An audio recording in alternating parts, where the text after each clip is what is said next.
Hello guys, good morning, welcome this video. आज हम जो है बिजनेस स्टडीज़ का जो नेक्स्ट टॉपिक है इम्पोर्टेंस ऑफ मैनेजमेंट हम आज डिस्कस करेंगे। इम्पोर्टेंस ऑफ मैनेजमेंट को पढ़ने से पहले हमने मैनेजमेंट यूनिट के 3 टॉपिक्स हैं वो हमने क्लियर किए थे। मीनिंग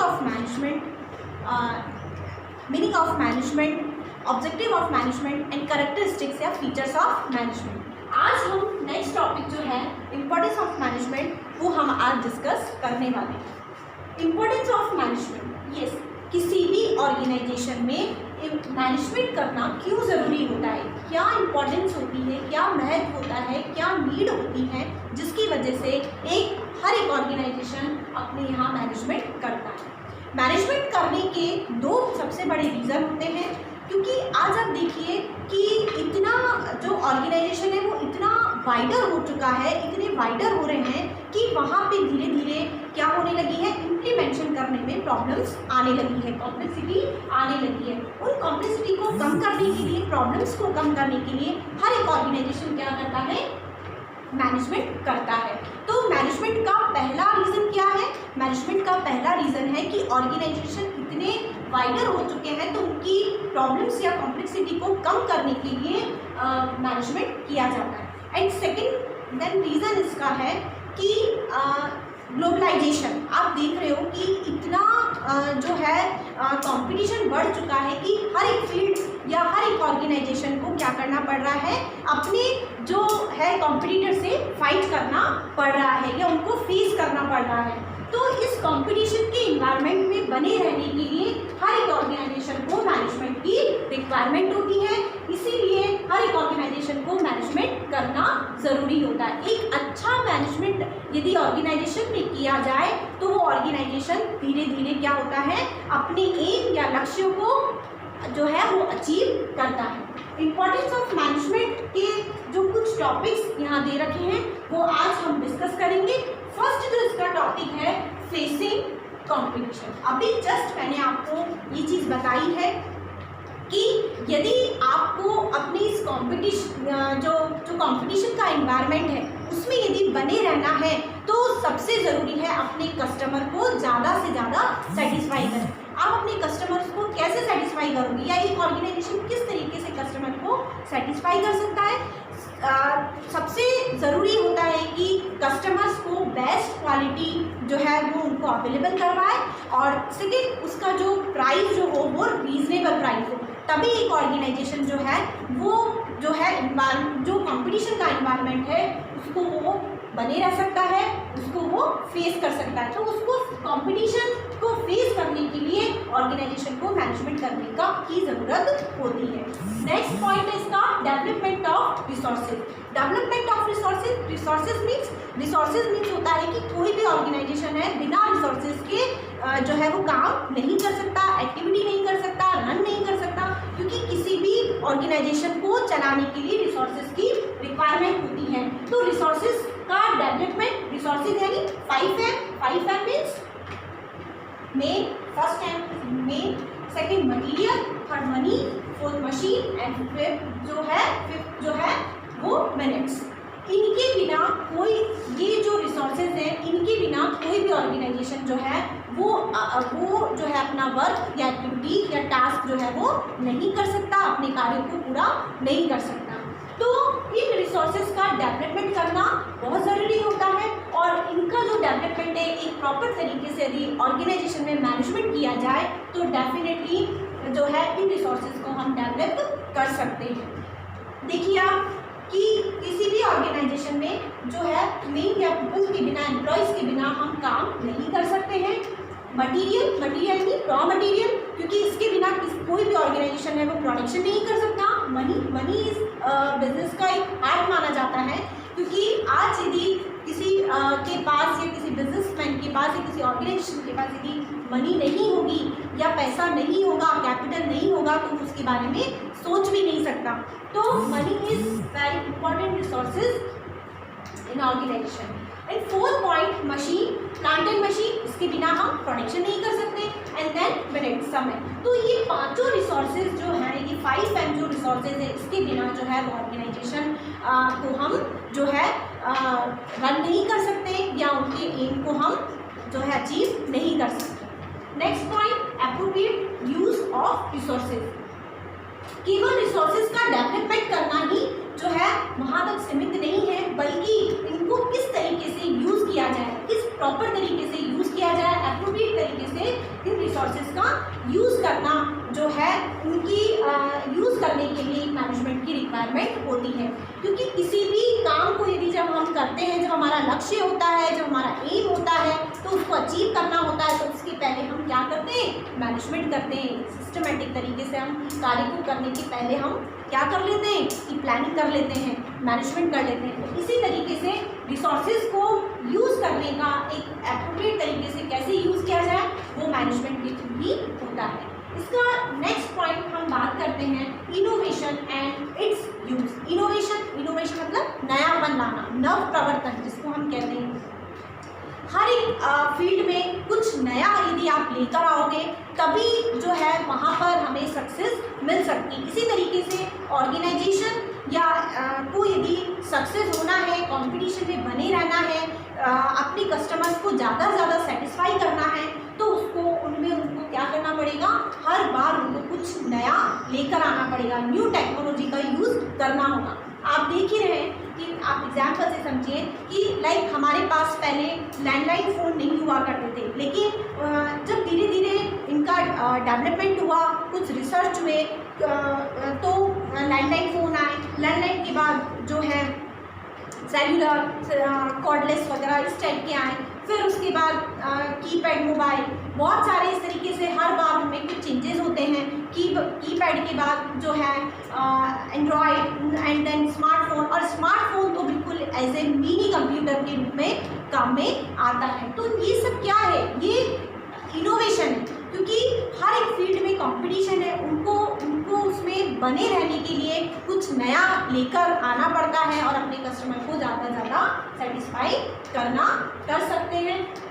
इसी तरीके से एक एग्जांपल और देखिए, जैसे लाइक हम बात करते हैं कि पहले जब हम मार्केट जाते थे, कोई चीज़ परचेज करनी होती थी तो हमें मार्केट जाना होता था। मार्केट में वहाँ पे जो है कोई भी जो वस्तु है वो प्रोडक्शन हाउस से यदि कस्टमर तक आनी है तो उसका एक चैन होता है, जैसे प्रोडक्शन हाउस से होलसेलर के पास, फिर एजेंट के पास, फिर जो रिटेलर है उसके पास, जो रिटेलर जो होते हैं उससे हम कस्टमर तक या हम तक वो चीज़ पहुंचती है। लेकिन अब ये जो चेन का जो बीच का जो मिडिएटर्स जो हैं वो प्रोडक्शन हाउस से कस्टमर्स के बीच का जो इसकी जो चेन है वो क्या हो गई है, मिडिएटर्स जो हो गए वो ख़त्म कर दी। अब डायरेक्ट प्रोडक्शन हाउस से डायरेक्ट ऑनलाइन बिजनेस के थ्रू हम क्या कर सकते हैं, जो है हम अपनी वस्तुओं को मंगा सकते हैं। क्योंकि क्या हुआ, ये एक इनोवेशन हुआ, एक नयापन लेकर आया जहाँ हमें मार्केट जाने की ज़रूरत नहीं है और हम ऑलरेडी क्या कर सकते हैं, घर बैठे ही सब कुछ मंगा सकते हैं। तो ये सब करने के लिए, नयापन करने के लिए, इनोवेशन करने के लिए ऑर्गेनाइजेशन को मैनेजमेंट करने की रिक्वायरमेंट होती है। Next point, fifth, organisation survival and growth. यदि किसी भी ऑर्गेनाइजेशन को ग्रोथ करनी है, सर्वाइव करना है मार्केट में, तो उसको मैनेजमेंट करना होगा।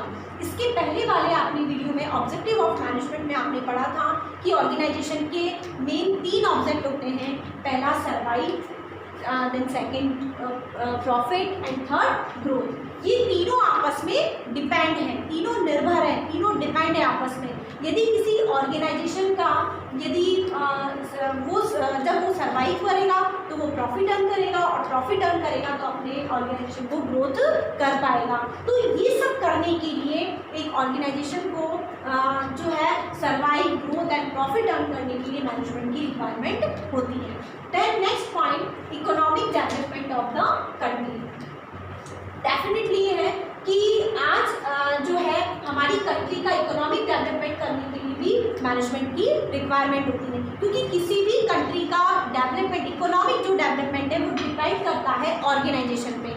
जहाँ हम बात करते हैं जो डेवलप्ड सिटीज़ जो हैं या कंट्रीज़ जो हैं वो उनका इकोनॉमिक जो सिस्टम है वो काफ़ी मजबूत, काफ़ी स्ट्रॉन्ग है। उसकी सबसे बड़ा रीज़न है कि वहाँ की जो ऑर्गेनाइजेशन है वो क्या है, वो जो ऑर्गेनाइजेशन है वो काफ़ी मतलब जो काफ़ी बड़े और काफ़ी सक्सेसफुल हैं। तो इकोनॉमिक डेवलपमेंट ऑफ कंट्री के लिए मैनेजमेंट की रिक्वायरमेंट होती है ऑर्गेनाइजेशन में। Economic development of the country के 4 फैक्टर्स होते हैं। यदि किसी कंट्री में ये 4 फैक्टर्स हैं तो आप मान के चलिए कि डेफिनेटली वो जो उस कंट्री का जो है इकोनॉमिक डेवलपमेंट होगा। कौन कौन से फैक्टर्स हैं हम पढ़ेंगे। पहला, पोजीशन ऑफ रिसोर्सेज। यदि किसी भी कंट्री के जो वहाँ की जो रिसोर्सेज मिलते हैं, यदि वहाँ की पोजीशन बहुत अच्छी होगी, बहुत सुदृढ़ होगी, बहुत स्ट्रॉन्ग होगी, तो डेफिनेटली जो है वहाँ की कंट्री का जो इकोनॉमिक डेवलपमेंट होगा, क्योंकि रिसोर्सेज का यूज़ कौन करता है, ऑर्गेनाइजेशन करता है, और ऑर्गेनाइजेशन में जो मैनेजमेंट किया जाता है वो प्रॉपर तरीके से रिसोर्सेज को यूज़ करके किया जाता है। And in second point, position of demand of product and services. किसी भी कंट्री का इकोनॉमिक डेवलपमेंट डिपेंड करता है कि वहाँ की जो डिमांड जो है, प्रोडक्ट और सर्विसेज की डिमांड की जो सिचुएशन है, जो पोजीशन है, वो किस तरह की है। यदि वहाँ पर जो प्रोडक्ट एंड सर्विसेज की डिमांड बहुत अच्छी है तो आप मान के चलिए कि वहाँ का ऑर्गेनाइजेशन भी स्ट्रॉन्ग होगा। जब ऑर्गेनाइजेशन स्ट्रॉन्ग होगा तो हमारी कंट्री का इकोनॉमिक डेवलपमेंट भी होगा।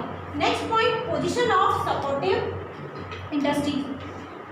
किसी भी जो कंट्री का एक सपोर्टिव इंडस्ट्रीज बहुत इंपॉर्टेंट होती हैं। लाइक इसके बिना कोई भी ऑर्गेनाइजेशन जो है वो रन नहीं हो सकता।